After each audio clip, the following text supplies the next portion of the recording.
should you have a degree in science? So you're more than welcome to my complete bio, but I'll tell you what, we said we would do questions and answers at the end. What I can tell you is I've been in the oil and gas business for 25 years. I've got a lot of experience in the oil and gas business. So let me go ahead and get started. I have a degree in science, biology. I've been looking this up for a year and a half now. Our officers, this is exactly what we asked. Tell you how your health is going to be affected. If you could please escort this gentleman out. And by the way, I'm going to apologize to the folks and explain to you why I have asked for police officers to be here. I'm a mom. I've got 2 kids.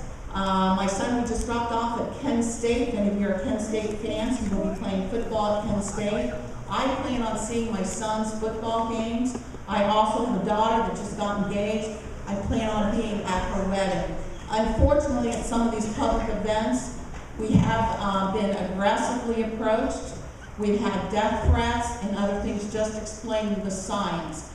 It is my family's request that these officers are here, and it's the only way that I agreed to continue doing these presentations, which is a shame that here in the country I have to have security officers to explain the process. So with that, my organization, again, we're the Ohio Oil Gas Energy Education Program.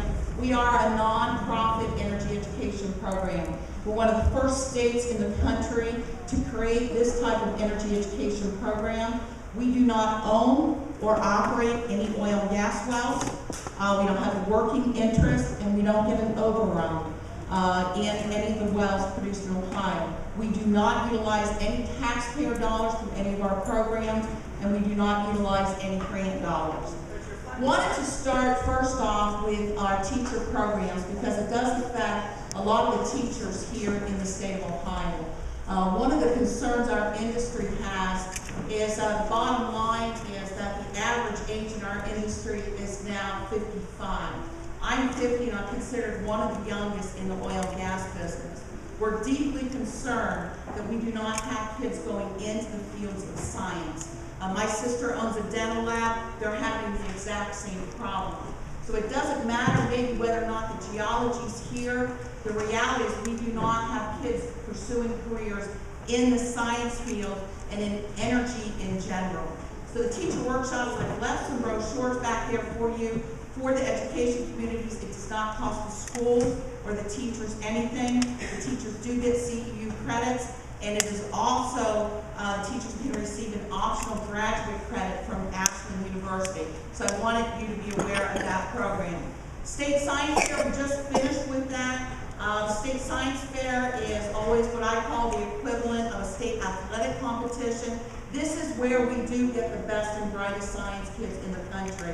And to give you an idea, our very first science fair winner actually works for us today. So we start tracking these kids in about a 7th grade level. You should be aware of these programs. We work with the Ohio Academy of Science on that particular program. Scholarships, it was the first time we just awarded another 35 scholarships. You're going to hear me talk about jobs here in a little while. It is also one of the first times that we awarded scholarships to non-degree programs. One of the concerns the industry has is not only the average age being 55, but we are deeply concerned that we do not have people going into the fields, especially in the trades. Diesel mechanics, machinists, CDL drivers, welders are going to be in extremely high demand, and it's one of the reasons why we are working with so many schools, community colleges across the state to make sure that we are training Ohio workers for many of these jobs. Workforce industry training. This is another program that our industry does. We do not charge for the industry to attend these safety training seminars and technical sessions. It's one of the reasons why our education program was formed in the first place. And just to give you an idea, in the last year and a half, we put over 1,400 workers through specialized training.